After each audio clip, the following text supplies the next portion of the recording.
Hello students, previous video में हमने limitations of recurrent neural network देखी। अब हम इस वीडियो में देखेंगे कि क्या ज़रूरत पड़ी है हमें, जिस वजह से हमें LSTM का यूज़ करना पड़ेगा, वो हम इस वीडियो में पढ़ेंगे।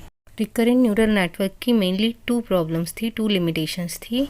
फर्स्ट क्या थी? Due to vanishing gradient problem recurrent neural networks effectiveness is limited when it needs to go back deep into the context.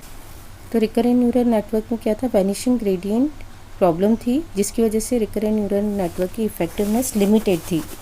तो वैनिशिंग ग्रेडियंट प्रॉब्लम क्या होता है?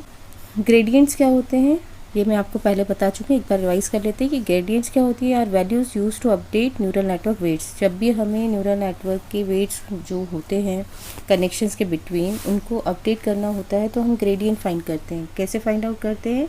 हम लॉस फंक्शन का विथ रिस्पेक्ट टू वेट जो है partial differentiation find out करते हैं और फिर बैक प्रोपोगेशन यूज़ करके हम वेट्स को जो है अपडेट कर देते हैं, wait minus learning rate into gradient. In recurrent neural network, vanishing gradient problem occurs when the gradient vanish, reduce or shrinks as it back propagate through time। तो vanishing gradient problem क्यों आती है recurrent neural network में? क्योंकि अगर recurrent neural network हमारा deep है, उसमें बहुत सारी नंबर ऑफ हिडन लेयर्स है, तो उस केस में क्या होता है, जब आप ग्रेडियंट फाइंड आउट करते हो, उसे बैक प्रोपोगेट करते हो वेट को चेंजेस करने के लिए, और अगर ये ग्रेडियंट रिड्यूस होता जा रहा है, वैनिश होता जा रहा है, गायब होता जाता है, बहुत स्मॉल वैल्यू ये प्रोड्यूस कर रहा है ग्रेडियंट, तो उस केस में क्या होता है, वैनिशिंग ग्रेडियंट की प्रॉब्लम आ जाती है रिकरेंट न्यूरल नेटवर्क में। जिसकी वजह से क्या होता है कि वेट्स में जो आप अपडेट करते हो वो बहुत ही मिनिमम होता है, जिसकी वजह से वेट्स अपडेट नहीं हो पाते हैं, और इनिशियल लेयर्स जो होती है मेनली उस पर ये अफेक्ट करता है, जो लर्निंग नहीं कर पाती, अपने वेट्स को चेंज नहीं कर पाती हैं। तो if A gradient value becomes extremely small it does not contribute too much learning. तो अगर ग्रेडियंट की वैल्यू बहुत स्मॉल हो जाएगी तो वो लर्निंग करने के लिए हेल्प नहीं कर पाएगी न्यूरल नेटवर्क को। हमने देखा था वेट को हम निकालते हैं, अपडेट करते हैं वेट्स को, वेट की old value minus learning rate into partial differentiation of loss function with respect to weight. Suppose करो इनिशियल वेट जो था W=1 था, और आफ्टर अपडेशन इसकी वैल्यू हो गई 0.999। ठीक है, इस फॉर्मूले के अकॉर्डिंग जो न्यू वेट हमें मिला वो क्या मिला? 0.999। तो इनमें डिफरेंस कितना आया? पहले 1 था और 0.999 भी क्या होता है, ऑलमोस्ट इक्वल्स टू 1 ही होता है, यानी जो चेंज आया है इसमें सिर्फ कितने का आया है? 0.001 का। तो अगर वेट्स में स्मॉल चेंज आता है तो इसका मतलब है कि वो लेयर्स लर्निंग नहीं कर पा रही, क्योंकि वेट में कोई अपडेट ही नहीं हुआ है, जिसकी वजह से वो लॉस फंक्शन को चेंज कर पाएंगे। उनका एरर तो वही आएगा जो पहले आ रहा था। So layers that gets a small gradient update stops learning, usually early layers. तो जो लेयर्स जिनके पास स्मॉल ग्रेडियंट का अपडेट होता है, जिन लेयर्स में स्मॉल ग्रेडियंट का अपडेट होता है, वो अपनी लर्निंग जो है वो स्टॉप कर लेती हैं, वो कोई भी लर्निंग नहीं करती हैं ड्यूरिंग फॉरवर्ड प्रोपोगेशन। और यूजुअली ये किसके साथ होता है? जो स्टार्टिंग की लेयर्स होती हैं रिकरेंट न्यूरल नेटवर्क की, वो अपनी लर्निंग स्टॉप कर देती है, क्योंकि उनके वेट्स में अपडेट नहीं हो पाता है। As earlier layer does not learn, recurrent neural networks can forget what it's seen in longer sequences, thus having a short term memory। तो क्योंकि स्टार्टिंग की लेयर्स जो होती हैं वो लर्निंग स्टॉप कर देती हैं, जिसकी वजह से रिकरेंट न्यूरल नेटवर्क जो है उनकी इनिशियल इन्फॉर्मेशन को, स्टार्टिंग लेयर्स की इन्फॉर्मेशन को फॉरगेट कर देता है जब वो लॉन्ग सीक्वेंसेस को प्रोसेस कर रहा होता है।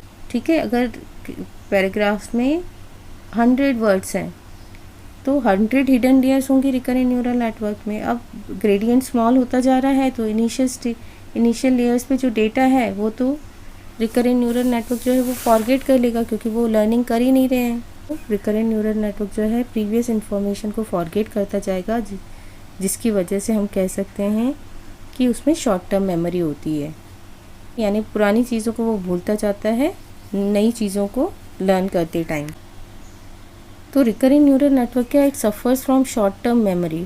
इफ़ ए सीक्वेंस और sentence is long enough it will not carry information from earlier time steps to later ones. तो हम कह सकते हैं कि रिकरेंट न्यूरल नेटवर्क में जो है शॉर्ट टर्म मेमोरी की प्रॉब्लम है, क्योंकि जब भी आप लॉन्गर सीक्वेंस को या सेंटेंस को प्रोसेस करवाते हो रिकरेंट न्यूरल नेटवर्क के थ्रू, तो वो अर्लियर टाइम स्टेम्स का जो डेटा है वो आगे तक नहीं जा पाता है। जैसे हम for example if we try to process a paragraph of text consist of many words to do prediction using recurrent neural network, it may leave out important information from the beginning। तो अगर हमारे पास एक बहुत ज़्यादा words का paragraph है तो उस केस में अगर रिकरेंट न्यूरल नेटवर्क को न्यू वर्ड को प्रिडिक्ट करना है on the basis of previous words, तो उस केस में क्योंकि वो इम्पॉर्टेंट इन्फॉर्मेशन को जो अर्लियर लेयर्स पे इंफॉर्मेशन है उनको तो वो लीव कर देता है, जिसकी वजह से वो जो है करेक्ट प्रिडिक्शन नहीं कर पाता है। जैसे फॉर एग्जांपल है, अगर रिकरेंट न्यूरल नेटवर्क को नेक्स्ट वर्ड प्रिडिक्ट करना है इस सेंटेंस के लिए, the clouds are in the dash, तो क्लाउड्स आ रहे हैं तो इसका मतलब है यहाँ पर क्या आएगा, इसका आएगा। तो ये सेंटेंस जो है वो स्मॉल लेंथ का है, तो इस केस में तो रिकरेंट न्यूरल नेटवर्क जो है वो करेक्ट वर्ड प्रिडिक्ट कर लेगा। When we only need to look at recent information to perform the present task, तो जब भी रिसेंट इन्फॉर्मेशन को यूज़ करके प्रेजेंट टास्क को परफॉर्म करना होता है तो हम रिकरेंट न्यूरल नेटवर्क को यूज़ कर सकते हैं। ठीक है, जैसे like consider a language model trying to predict the next word based on the previous one. In such cases where the gap between the relevant information and the place that is needed is small, recurrent neural network can learn to use the past information. तो अगर इन दोनों relevant information जिसके basis पे new word predict होना है उनके बीच में गैप स्मॉलर होगा, तो रिकरेंट न्यूरल नेटवर्क जो है पास्ट इन्फॉर्मेशन से लर्न करके आपको न्यू वर्ड प्रिडिक्ट करके बता देगा। जैसे अगर सेंटेंस से आई ग्रू अप इन फ्रांस और बहुत सारे वर्ड्स के बाद आता है I speak in fluent dash, तो यहाँ पर क्या हो रहा है कि जो वर्ड फ्रांस है और जो ये प्लेस है जहाँ पर न्यू वर्ड प्रिडिक्ट करना है, इसमें सपोज 100 वर्ड्स का गैप है, तो उस केस में रिकरेंट न्यूरल नेटवर्क वर्क नहीं कर पाएगा, क्योंकि वैनिशिंग ग्रेडियंट प्रॉब्लम की वजह से इस इंफॉर्मेशन को वो लीव कर चुका होता है, फॉरगेट कर चुका होता है, जिसकी वजह से वो यहाँ का वर्ड प्रॉपर्ली प्रिडिक्ट नहीं कर पाएगा। Here the gap between the relevant information and the point where it is needed to become very large, recurrent neural network unable to predict। तो इस केस में जो recurrent neural network है ये predict नहीं कर पाएगा, क्योंकि गैप जो है relevant information जिसके बेसिस पे ये नया वर्ड predict होना है उनके बीच का गैप क्या है, बहुत ज़्यादा है। तो उस केस में हमें किसका यूज़ करना पड़ता है, LSTM का, लॉन्ग शॉर्ट टर्म मेमोरी। दूसरा लिमिटेशन क्या है रिकरेंट न्यूरल नेटवर्क का, there is no finer control over which part of the context need to be carried forward and how much of the part needs to be forgotten।